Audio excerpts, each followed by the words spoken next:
Greetings and welcome to the Derek Creason Show. This is episode 6.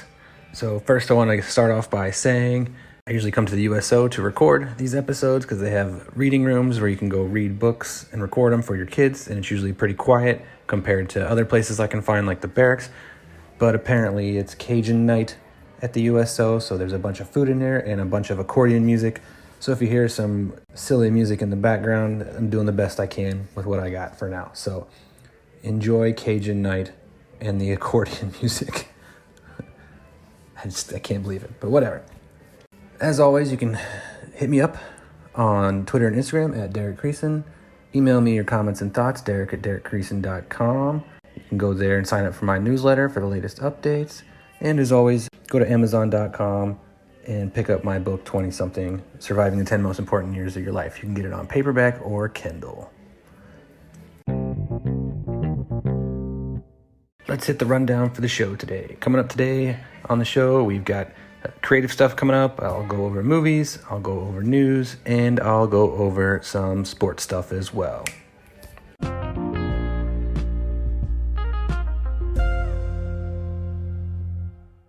All right, first up is Derek's Creative Corner. So this is stuff I've been working on lately. It's been about a week since I put out my last podcast episode, so I am following through on what I said about putting out episodes more often.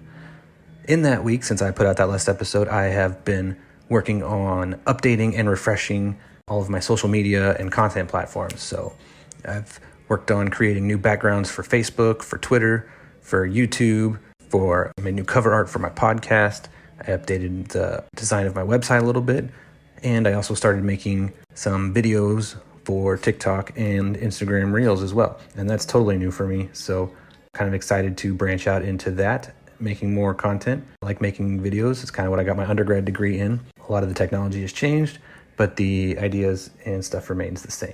Go check out all of those platforms, Facebook, my Twitter, my YouTube, my website. Kind of updated the background and layouts and kind of made them all look similar and fresh, since a lot of them hadn't been updated in probably 8 to 10, 15 years. So go check them out. That's some of the stuff I've been working on, just regular episodes, like variety episodes, but then I'm also going to do some deep dive podcasts where I'll just take an episode and just deep dive into one particular topic and spend the whole time talking about that. So if you have any ideas for that, send them my way, but be on the lookout for those coming soon.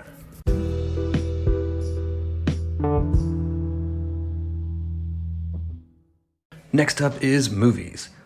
Let's talk about the last 3 movies I've watched and let you know what I think about them. So like I said, the last episode, in episode 5, I've been watching a lot of movies so far on deployment, so I'm kind of working backwards through that list to talk about on this movie segment, and if I pop in any new ones along the way, I will do that as well. So the last 3 movies I watched.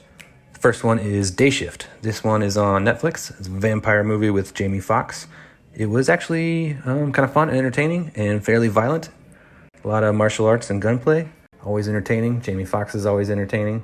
I enjoyed it. I like a vampire movie every now and then, and it was kind of a new twist on it, so go check it out. It's on Netflix. Second movie, latest movie I watched, Thor: Love and Thunder. So I've been a big fan of the MCU. Most people are. The first 3 phases were amazing.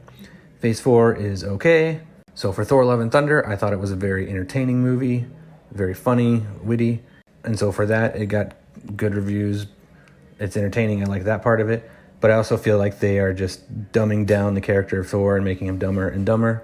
And this movie, while entertaining and well done, production, CGI, all that kind of stuff, it just felt kind of like they phoned in the story to cash in. It was just a generic villain. What's his name? He did a great job as the villain, but like story-wise, it was just, hey, I think we can crank out another Thor movie and make some money. So for that, I wasn't as big a fan of it. But for the entertainment and watching Thor beat up bad guys and stuff, that part was fun and cool. The third latest movie I've watched was Twister. This is the 1995 classic featuring Bill Paxton. May he rest in peace. So this is always a great movie to go back and watch. I don't know how many times I've probably watched this movie. This movie is all about storm chasing and tornadoes, and for 1995, the special effects and CGI were pretty good. The story's fun, the characters are fun. This is just a pretty cool movie to go watch. I think they throw in every meteorological term that they knew of the time during the days regarding to weather and radar and storm spotting. And So as an amateur like weather nerd, someone who's done storm chasing and storm spotting before, that part's kind of funny to me. They did put in a lot of effort to get a lot of those words right. I don't know if they always use them in the correct manner, but it is entertaining.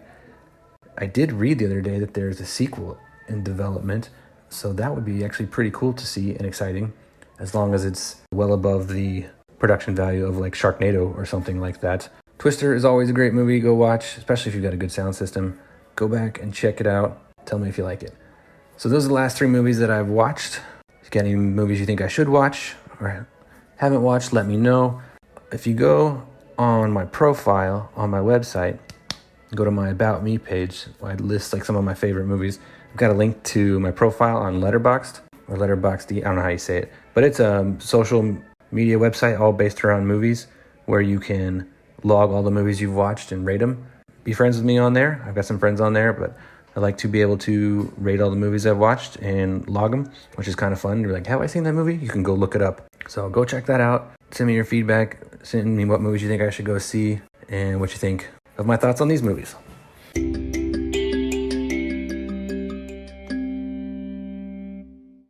All right, next up is the news. So like I mentioned last episode in episode 5, go back and check that out if you want to see where I list kind of the 13 different news sites and Twitter lists that I follow, and kind of follow the news from far left to far right and everything in between. So I try to keep it balanced and get opinions from all sides and not just take anybody's straight for granted. So that's kind of where I get the news from. Go back and check that out if you want to hear about that in a little bit more detail. So I just pulled a couple of news articles, talk about them here for a second. So I got 3 for you today. So first up, from NBC News, and I'll put the links to all these articles and news websites in the show notes.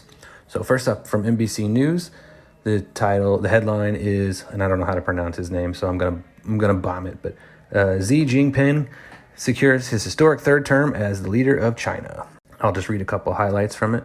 It says the Chinese Communist Party leader broke with the traditional 2-term limit, extending his authoritarian rule over the world's 2nd largest economy. Xi Jinping secured a historic 3rd term as the leader of China on Sunday, cementing his status as the country's most powerful figure in decades and extending his authoritarian rule over the world's 2nd largest economy. So, basically in 2018, China voted to get rid of the 2-term limit, so this leader can keep going as the leader of China. He is in charge of the Communist Party, the state, and basically the military. Basically, he's in charge of everything and the Communist Party over there. Are you surprised that someone in a communist government changed the rules to benefit them so they can stay in power? I'm not. So that'll be interesting to see how that plays out over the long term as we continue to try to coexist with China. Next up, this article is from the AP News. It is titled, Biden juggling long list of issues to please the Democrat coalition. It says, President Joe Biden wants to tame inflation. He wants Congress to protect access to abortions. He wants to tackle voting rights. And he's taking on China, promoting construction of new factories, addressing climate change, forgiving student debt, pardoning federal marijuana convictions, cutting the deficit, working to lower prescription drug prices, and funneling aid to Ukraine. Another bullet point paragraph says, Biden's exhaustive to-do list is a recognition that the coalition of Democratic voters he needs to turn out Election Day is diverse in terms of race, age, education, and geography. This pool of voters has an expansive list of overlapping and competing interests on crime, civil rights, climate change, the federal budget, and other issues. I'll have the link to that in the show notes, like I said, but basically it's just saying that there's a lot going on. Everyone knows the economy is in the toilet right now, no matter how much the government or the news try to spin the inflation rate numbers. Everyone can see that inflation is very high. A lot of this stuff all kind of points to the Democrats are going to get hammered in the midterm elections coming up. I think that's kind of plain for anyone to see. They're kind of rolling out these things like the overturning federal marijuana convictions to try to drum up support and get people to come out and vote for them. Also, the student debt thing is hung up in the courts because it's unconstitutional and it'll get thrown out. And it's just kind of plain to see that most everything that the president is doing is not going well. All right, and third and finally, this one is more of a funny news story, so not to be all doom and gloom like I talked about last episode. This one is from Austria. Comes from news.com in Austria.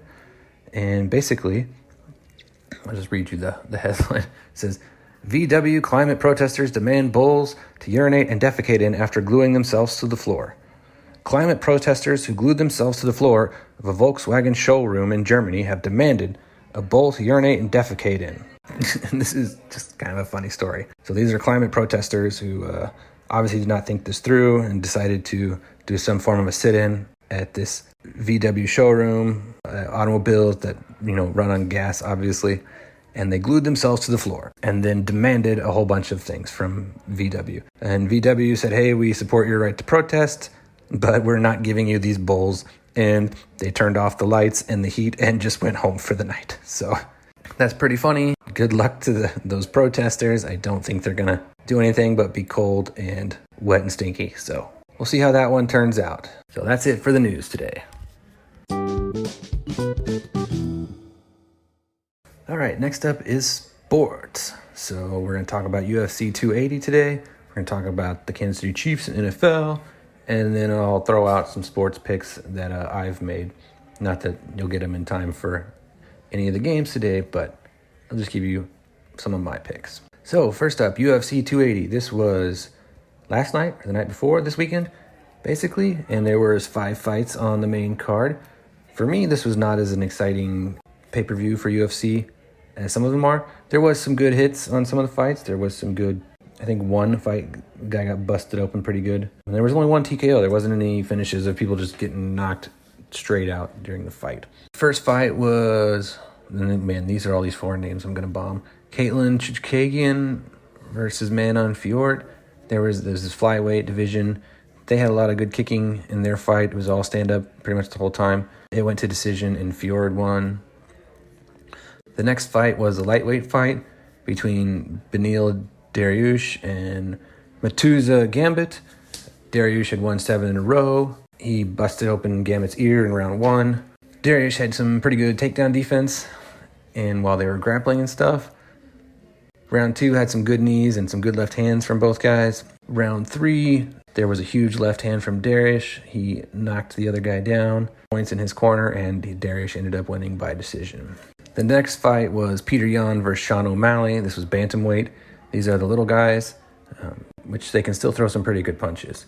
Those little gas-powered or gas can air horns that people use to start and stop races or whatever. This is how they signify the end of the round for people in the arena because it's pretty loud. Basically, it was losing its steam, and I guess it didn't have another one or a backup or whatever, but it wasn't near as loud as it was supposed to be, and it just further on throughout the night sounded more and more like a lazy, depressed fart that you just couldn't get out, just like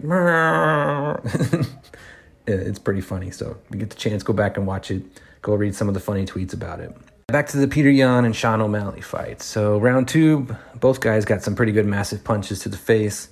Sean O'Malley ended up getting taken down a lot more than he was used to. He's used to fighting more standing up. In round 3, he got busted. He busted the other guy open with a knee. Both of them got hit pretty good. O'Malley won by split decision. I was kind of iffy on it. I mean, I'm not a grader, but I was like, it was very close. I thought it leaned more the other guy's way, but I don't know how specific they are in their grading. So, still a decent fight. The fourth fight was for the Bantamweight Championship. It was Alan Mahane Sterling versus TJ Dillashaw. I really like the video packages they run before these, kind of give you the background story. If you don't follow UFC all the time or meticulously like I do, you just watch it once in a while, you kind of get caught up on the background of each fighter, what they've done, what they're looking to do, and so on. Really early in the fight, the commentators and everybody noticed that it looked like Dillashaw's shoulder got dislocated early in the round. He was fighting with one arm, basically. It was kind of amazing he survived the first round. And then after the fight, it came out that he did have his shoulder and it was popping in and out a lot of times. I think it was round 2, Sterling, he retained by TKO. The other guy TJ Dillashaw just couldn't defend himself well enough with only fighting with one arm. He was bummed that he couldn't get his shoulder to do what he wanted it to do, but props to him for fighting through a dislocated shoulder and then popping it back out and in a couple times during the fight. That's just mad determination. I don't think I could do that. And then the last fight was for the lightweight championship. This is I have to go look up. I always forget the different levels of weights. There's like 8 of them. It gets confusing. But it was Islam Makhachev, I'm going to say, versus Charles Oliveira. Oliveira was the defending champ. He was getting him down, and he had Oliveira on the ropes most of the time throughout the fight. He had some couple good hits back and forth, but he mostly would get him on the ground, and he was able to submit him in the second round and win the lightweight championship. So those were the 5 big fights for UFC 280. Like I said, it wasn't as big a one as I thought it was going to be compared to some that I've watched in the past. UFC 281 is in 3 weeks coming up, so a short turnaround, so we'll see how that one is. All right, next up, we'll talk about the Chiefs. So the Chiefs are playing the 49ers today. The game is at 11:30 p.m. here local time, so I might stay up and catch a little bit of it. I don't know. I haven't decided yet. Big news is that the Chiefs are going to start Isaiah Pacheco instead of Edward Helaire. So that's kind of been some big highlights in the news. I do think the Chiefs are going to squeak out a win. I don't think they'll cover the spread. If you're going to go with them, I'd go with the money line. Also, there are hockey games going on tonight. The NHL just started quite recently. Each year I get more and more into hockey. The coverage on the TV networks is getting better and better and easier to watch. So I'm going to try to catch a little bit of the Blackhawks game tonight. It's on at 8:30 p.m. before the Chiefs tonight. And they're playing the Seattle Kraken. I haven't got to see the Seattle Kraken play yet since they're the new expansion team last year or this year. I think I like the Blackhawks, even though they're not very good usually. I like the Golden Knights the best and the Tampa Bay Lightning. And then I think I like the Chicago Blackhawks. So we're going to try and watch some hockey. We'll see how that goes. Finally, some sports picks. So football is my favorite thing to throw a teeny bit of money on once in a while just to make it a little bit more fun. Got some small, medium, and large bets. So for some small bets that I think these teams will squeak out a win but not quite cover the spread, so I'll go for the money line. I think that the Patriots will win. I think the Dolphins are going to win. I think the Chiefs will win. I think the Raiders will pull out a win. And I think the New York Giants will pull out a win as well. Now, if you're talking, I think the Seattle Seahawks and Los Angeles Chargers, I took the over on that game at 50.5. I think they'll be able to hit that. I also took I might have clicked on the wrong button. I took the Lions for plus 6.5. I might come to regret that. I usually end up regret betting on the Lions, but we shall see.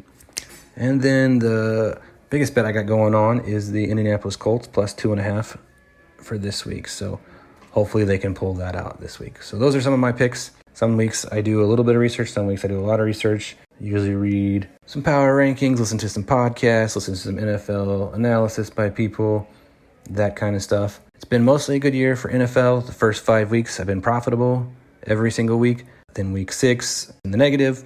No, it was week 5 I was in the negative. Week 6 got back in the positive. Here for week 7, I'm looking to continue to stay in the positive. So those are some of my sports picks.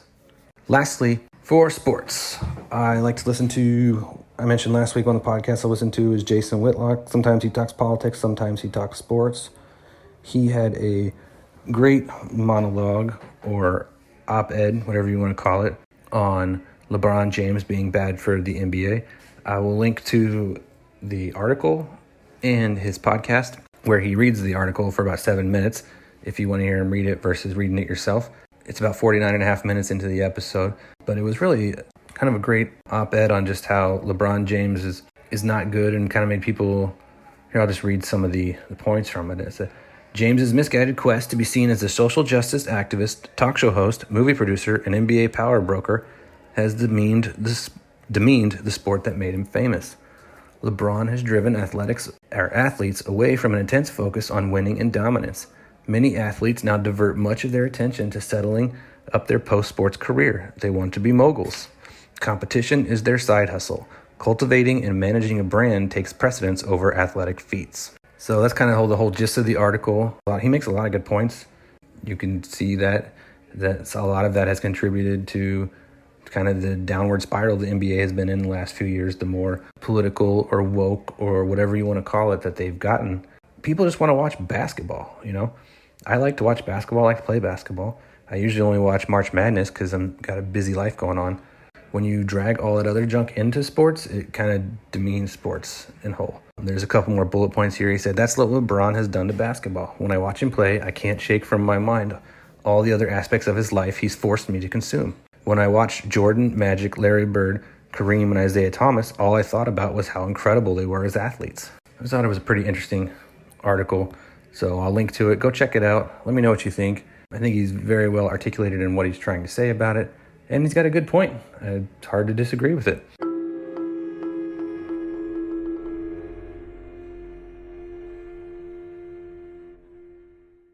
All right, that is going to do it for today and episode 6. So thanks for listening. I hope you guys have a great day. As always, check me out on social media at Derek Creason on Twitter and Instagram.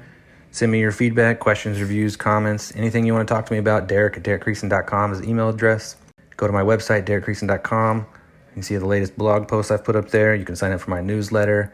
Go to Amazon.com and check out my book, 20-something, Surviving the 10 Most Important Years of Your Life. It's on Amazon.com. It's available in Kindle and paperback. Links are all over my website, this podcast, everywhere. And lastly, I host this podcast on Anchor.fm, but you can get it on all major podcasting platforms that are available. So have a great day. Peace out.